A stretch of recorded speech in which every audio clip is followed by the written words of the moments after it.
So you mentioned a few metros there. You said Kansas City, St. Louis, Indy. I own in Indy commercial assets, that we own self-storage facilities.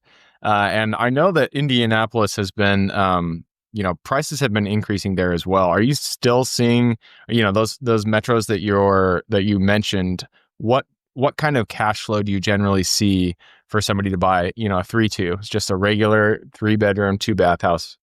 Yeah, so let's talk about that. So for people that live in super expensive markets like California, some of these numbers might sound amazing if they've never looked into it, but you can buy a 3-bedroom, 2-bath, single-family home in a nice suburban area with the yard, majority owner-occupied community, still for around $150,000 US, fully renovated.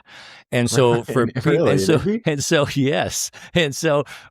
for people that live in, I lived in Los Angeles for 7 years, right? For people that lived in LA, they're like, dude, that's, you could buy 10 houses like that in Indy for the price of one in Southern California. And the total rent that you can get from those 10 houses is going to be so much greater than the rent you'd be able to get for the one in California. That's why people are interested in this concept of geographical arbitrage. If you just take your real estate investing dollars and instead of putting them in one of those very expensive markets that do not have optimal price to rent ratios, and you move them to another market that has better price to rent ratios, now all of a sudden you're getting a much better return on your investment. So we're getting, to talk about cap rates, probably about a 7% cap rate on these types of 150K single family rentals.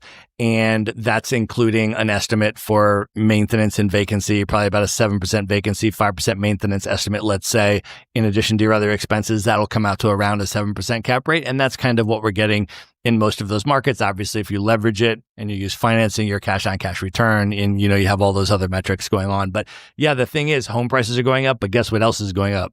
Rents.